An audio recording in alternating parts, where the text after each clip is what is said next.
Bonsoir à tous, bienvenue dans votre édition. Il est 23h à Abidjan et partout en Côte d'Ivoire. C'est l'heure du dernier point de l'information. À la une ce soir, les audiences du chef de l'État, le président Alassane Ouattara, a reçu ce jeudi le président de la commission de l'UEMOA, également une délégation du Fonds monétaire international. Jano Haoussou Kouadio, président du Sénat ivoirien, le premier président du premier Sénat de l'histoire de la Côte d'Ivoire, a été élu ce jeudi avec 99% des voix. Le Parlement bicaméral ivoirien se met donc progressivement en place avec l'élection ce jeudi du président du Sénat. Ce passage dénote de l'exigence de la Constitution en vigueur en Côte d'Ivoire depuis novembre 2017. Quel type de collaboration cela implique-t-il entre les deux chambres du Parlement? On en parle dans une dizaine de minutes. Mais avant, les audiences du chef de l'État, comme annoncé en titre, le président de la commission de l'UEMOA était donc chez le chef de l'État. Abdallah Bouraïma a été reçu ce jeudi par le président Alassane Ouattara. On fait le point avec Viviane Aïma.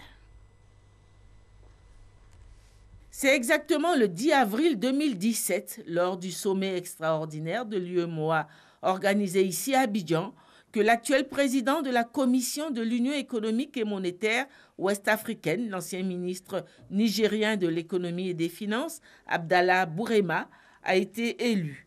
Après une année de gestion à ce poste, il est venu faire le point au président en exercice de l'Organisation monétaire sous-régionale. Pour rappel, c'est le 8 janvier 2016, lors du 19e sommet des chefs d'État et de gouvernement de l'UEMOA, organisé à Cotonou au Bénin, que le président de la République, Alassane Ouattara, a été désigné par ses pairs chefs d'État comme nouveau président en exercice de l'organisation. J'ai brièvement exposé au président de la République l'état de mise en œuvre des décisions à travers d'abord le collectif budgétaire qui a été approuvé en juin 2017, qui a consacré le basculement du prélèvement communautaire de solidarité de 1% à 0,80, l'élaboration d'une feuille de route 2017-2021 qui fixe les objectifs et les missions de l'Union en lien avec les orientations qui ont été définies à Abidjan le 10 avril 2017. Et enfin, le budget 2018 qui a consacré réellement, c'était le premier budget de notre collège, la mise en œuvre des importantes décisions de la conférence, notamment en matière de rationalisation des organes, de gains d'économie sur les opérations et sur le fonctionnement. Pour vous donner une idée, le budget 2018 a été réduit du quart par rapport au budget 2017. Donc voilà l'état que j'ai brossé au président de la République. Au terme de la durée du mandat, qui est de 2 ans, l'UEMOA va tenir son prochain sommet. Le sujet a été également abordé.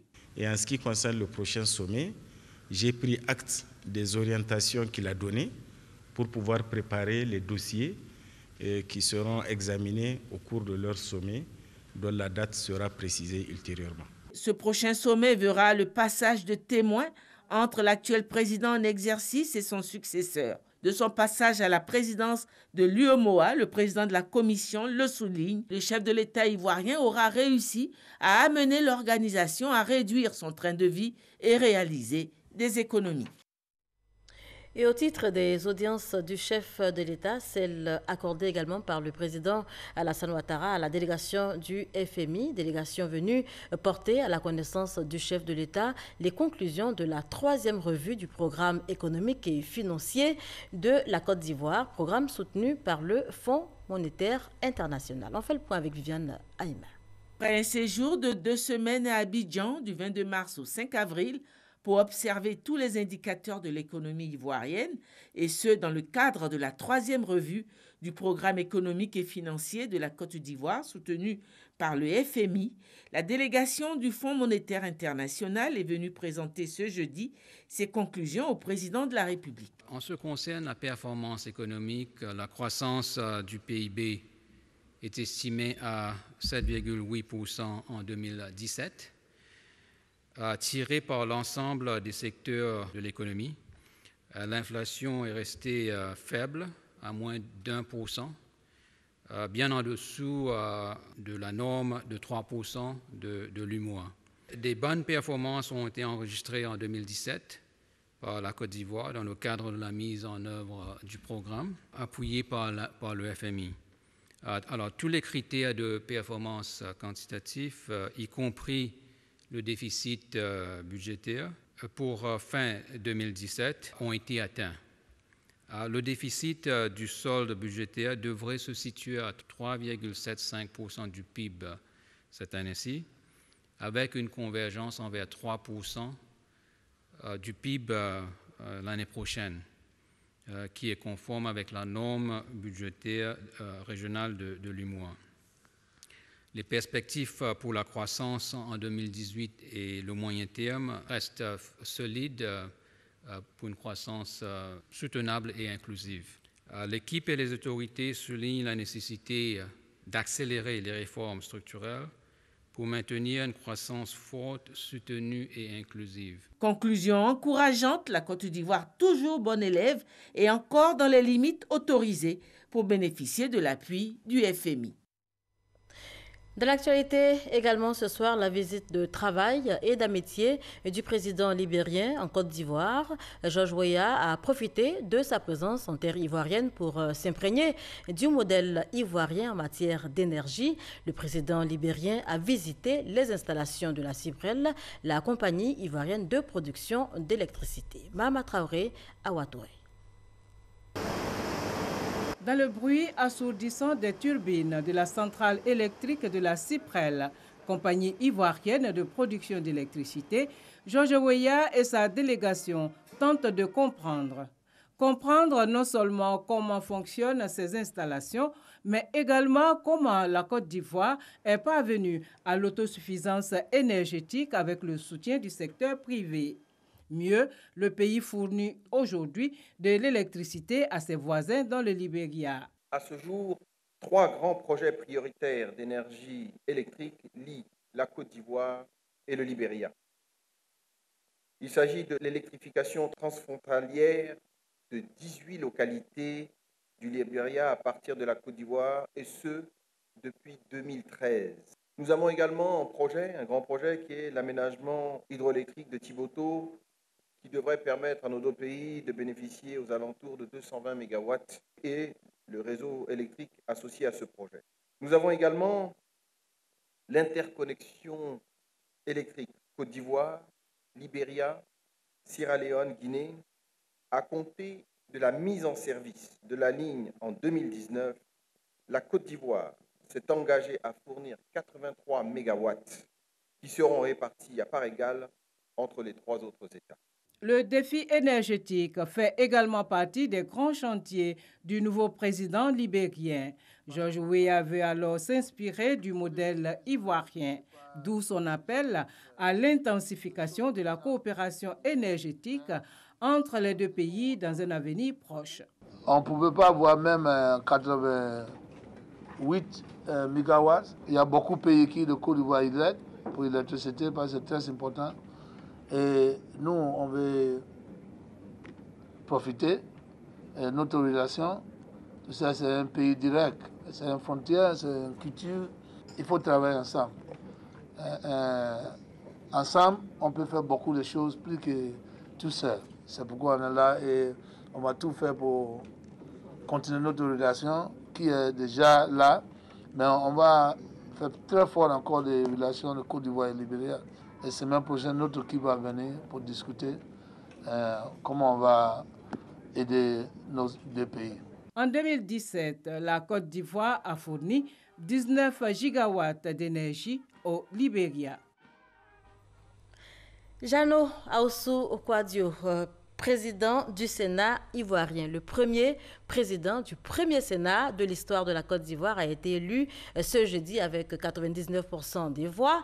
Le ministre d'État chargé du dialogue politique et des relations avec les institutions, désormais président du Sénat ivoirien, avec donc l'institution, président du Sénat ivoirien, compte faire, comme toujours, des problèmes des Ivoiriens sa priorité. On en parle avec Herman Guivet. Ahoussou Kouadio-Jano, élu président du Sénat ivoirien. Le verdict des urnes, acclamé par toute l'Assemblée des sénateurs, témoigne de la grande confiance que lui vouent 65 des 66 électeurs qui ont répondu à la convocation du doyen d'âge ce 5 avril 2018. En qualité de président d'institution, il reçoit ses premiers honneurs militaires et dans ses habits neufs de président du Sénat ivoirien, il accorde sa première interview. Les défis sont importants, la responsabilité est grande. Diverses émotions me traversent. Très content parce que on travaille à reconstruire la Côte d'Ivoire avec le président Ouattara, le président Henri Konan Bédié, reconstruire la Côte d'Ivoire dans tous ses compartiments. Principalement dans ces compartiments relatifs à la paix, à la cohésion sociale. Parce que sans paix, sans cohésion sociale, sans unité, sans union des fils d'un pays, on ne peut pas bâtir le pays. Dieu merci, grâce aux efforts conjugués du président Alassane Ouattara avec le président Henri Konan Bédié, nous avons retrouvé la paix. Cette institution qui vient d'être installée, c'est-à-dire le Sénat, va contribuer à prendre en compte les problèmes des populations à la base. Nous devons prendre des lois essentielles qui permettent de faire avancer le progrès économique, mais surtout la paix. Ahoussou Kouadio-Jano est décrit par les sénateurs électeurs comme un homme de confiance, homme d'expérience, en quelques mots, l'homme de la situation. Nous connaissons tous le parcours du Premier ministre Ahoussou Jano. C'est un homme excellent et donc nous sommes très satisfaits qu'il puisse diriger le Sénat. Il fait l'unanimité et nous espérons qu'il pourra dignement mener à bien le Sénat. En termes de choix, c'est le bon choix. C'est de façon unanime, tous les sénateurs ont porté leur choix sur lui. Pour l'élection du vénérable Ahoussou Kouadio-Jano à la tête du Sénat de Côte d'Ivoire, parce qu'il est rassembleur. Fier, en tant que gouverneur, d'avoir participé à cet événement historique et en tant que simple citoyen ivoirien, fils de Yamoussoukro. Élu premier président du Sénat ivoirien, né le 6 mars 1951, ce haut cadre du PDCI RDA a été Premier ministre de Côte d'Ivoire de mars à novembre 2012. Voilà, Jano Ahoussou Kouadio, président du Sénat ivoirien, le ministre d'État en charge du dialogue politique et des relations avec les institutions, désormais donc sénateur, président du premier Sénat de Côte d'Ivoire, entend, comme toujours d'ailleurs, faire des problèmes des Ivoiriens sa priorité. On en parlait avec Herman Guivet, avec qui on reste pour investir cette fois les coulisses de la Fondation Félix Houphouët-Boigny. Cela en marge de l'élection de ce matin. Notre reporter nous replonge donc dans l'ambiance qui a prévalu sur place. Fondation Félix Houphouët-Boigny de Yamoussoukro. Les 66 sénateurs élus le 24 mars 2018 sont à l'honneur. Ils doivent choisir l'un d'eux pour prendre les rênes du Sénat. L'un après l'autre, ils marquent leur arrivée. Derrière cette porte, premier impératif de la journée, la séance photo pour la conception d'une banque de données images. Mais avant, petite séance maquillage. Certains d'entre eux ont l'habitude de l'objectif. Pour d'autres, ce n'est pas toujours évident. Voici le tour du candidat Ahoussou Kouadio-Jano. Pose photo, direction, la 400 places. L'ambiance est conviviale. Une ambiance de retrouvailles parce que nous sommes beaucoup de parlementaires, des anciens députés. Nous nous retrouvons entre frères ici encore et nous allons collaborer au sein du Sénat, la deuxième chambre du Parlement. Deuxième impératif de la journée, la remise aux sénateurs de leurs attributs. Des sénateurs plutôt satisfaits. Aujourd'hui, c'est le début. Et ces attributs-là confirment aujourd'hui que nous sommes des sénateurs. Donc c'est une grande joie pour nous tous. Et nous allons tout faire pour réussir cette mission-là. C'est avec grand plaisir que nous recevons nos attributs de sénateurs. C'est le lieu pour nous d'avoir une idée vers nos parents de la région du Tongpi, du département de Danani.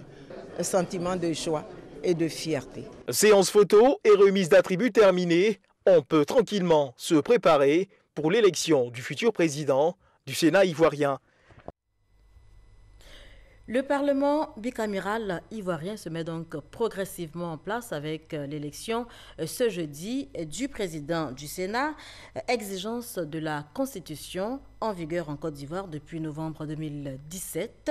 Quel type de collaboration cela implique-t-il entre donc les deux chambres du Parlement? Qu'en pense l'opposition ivoirienne? Le dossier de ce soir est signé Michel Digri.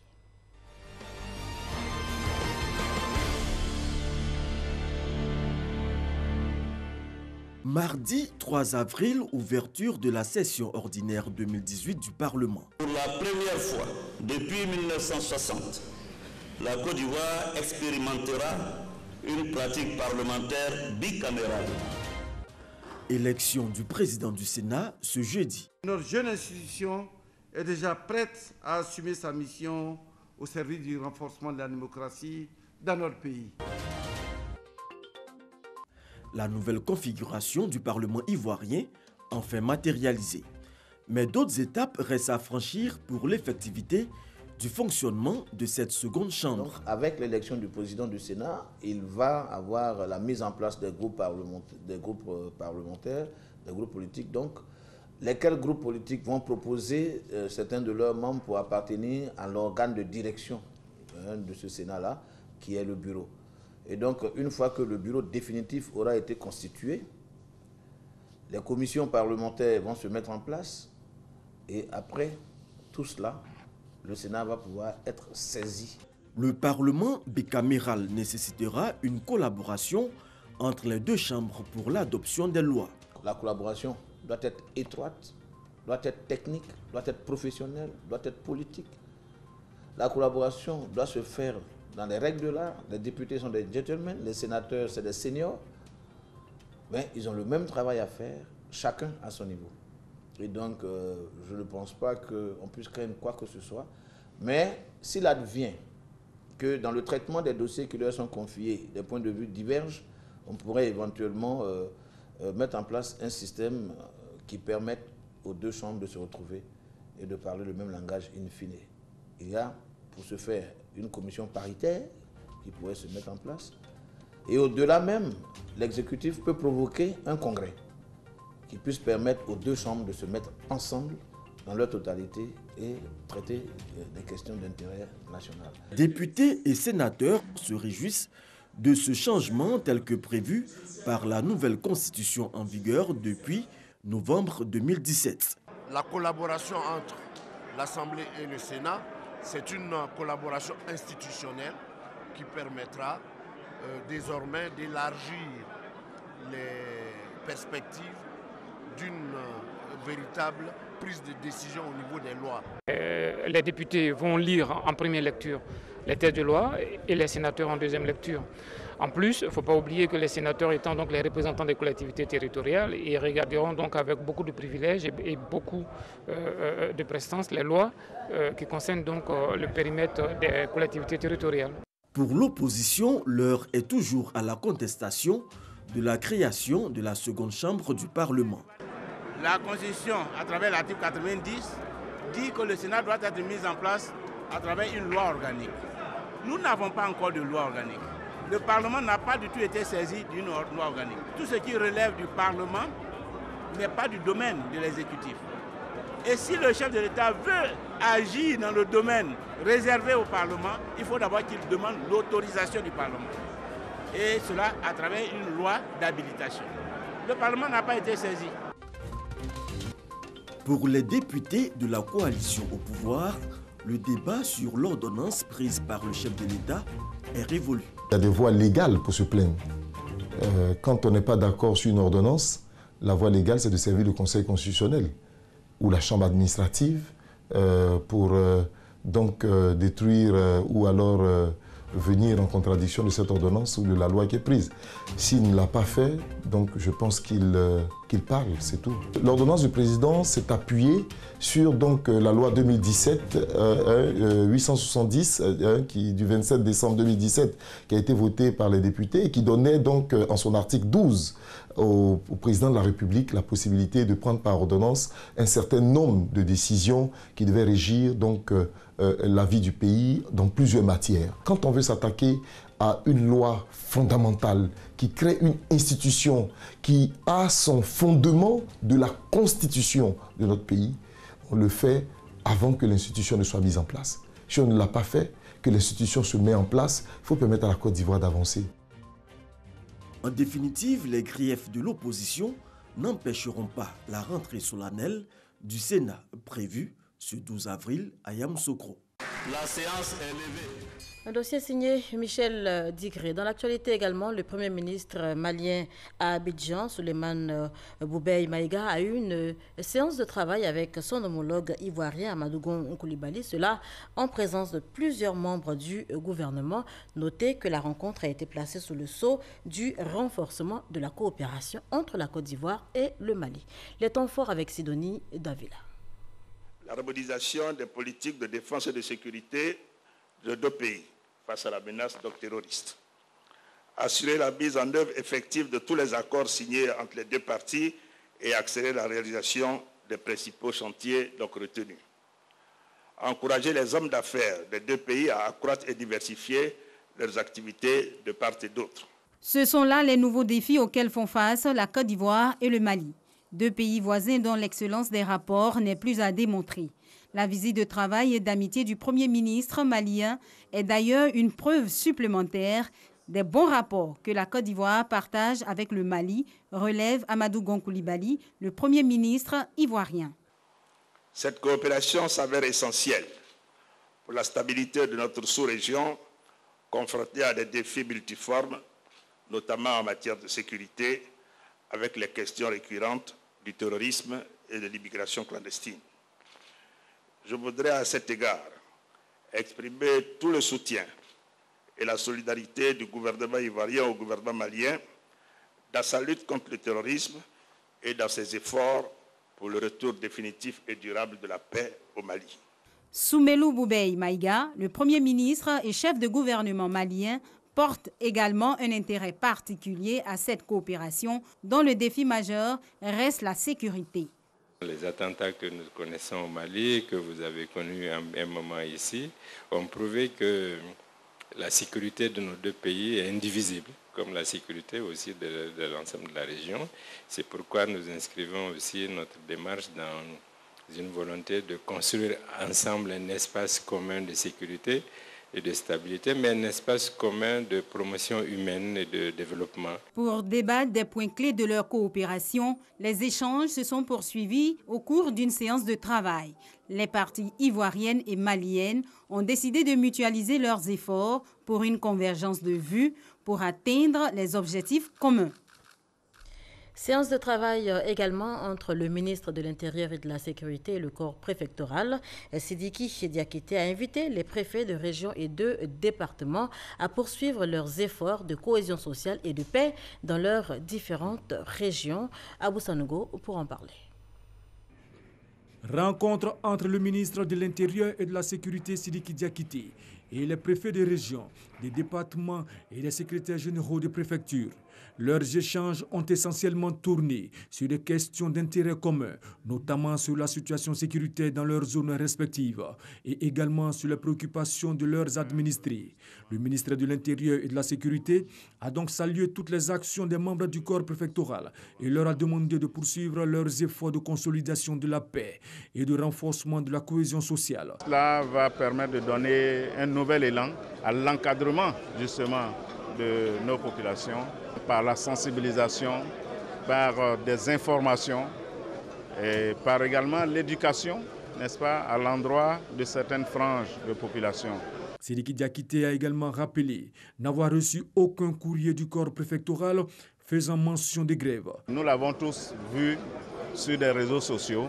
Et donc, nous avons estimé que si personne n'est l'auteur d'un écrit, ça devait être certainement l'œuvre de personnes extérieures au corps. en tant que représentants du président de la République, quand ils ont des problèmes, ils les portent à la connaissance du président de la République de façon tout à fait responsable. Le ministre de l'Intérieur et de la Sécurité les a aussi invités à faire en sorte que les objectifs qui leur ont été assignés puissent se réaliser pour le bonheur des populations. Le ministère de l'Emploi et de la Protection sociale dispose désormais d'un système d'information géographique sur l'emploi. C'est une application web développée par le Comité national de télédétection d'information géographique. C'est un projet financé par la Banque mondiale et c'est ce que nous dit Grace Kando. La situation de l'emploi en Côte d'Ivoire révèle plusieurs faiblesses structurelles au nombre desquelles l'insuffisance de données sur le marché de l'emploi. Pour pallier ce déficit, une carte emploi est désormais disponible sur le site www.cartemploi.ci. C'est un outil d'aide à la décision.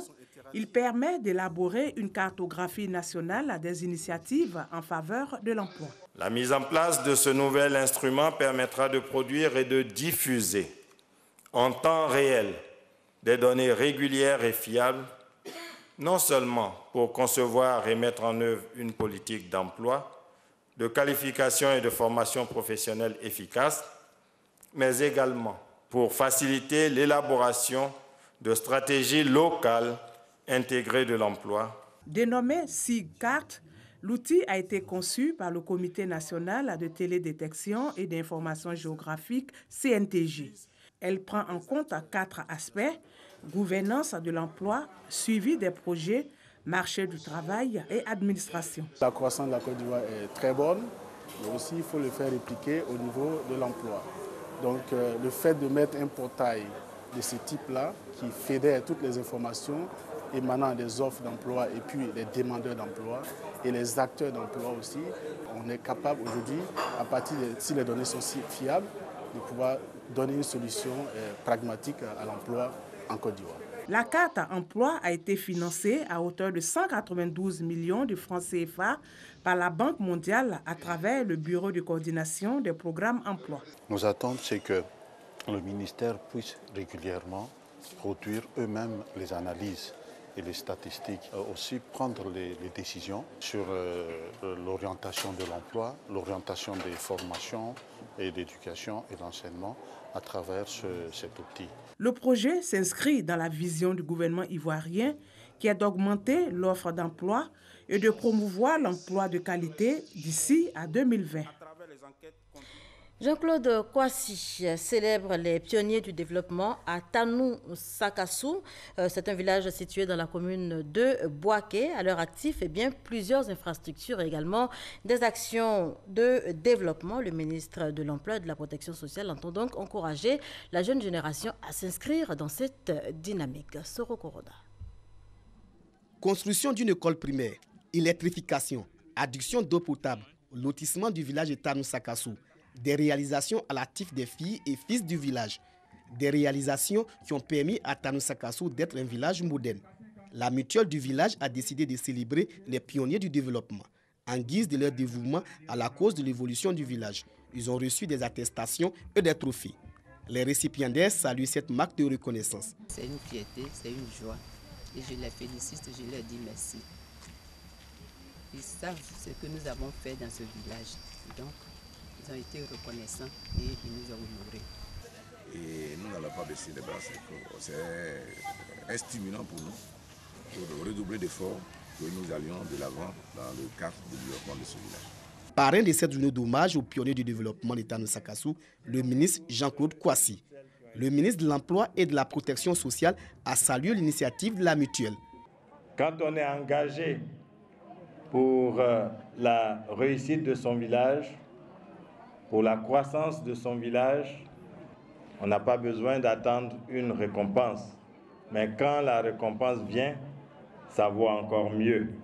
Et je voudrais remercier et féliciter bien chaleureusement tous ceux et toutes celles qui ont été récompensés. Jean-Claude Kwasi a aussi insisté sur la cohésion et la solidarité, socle du développement du village.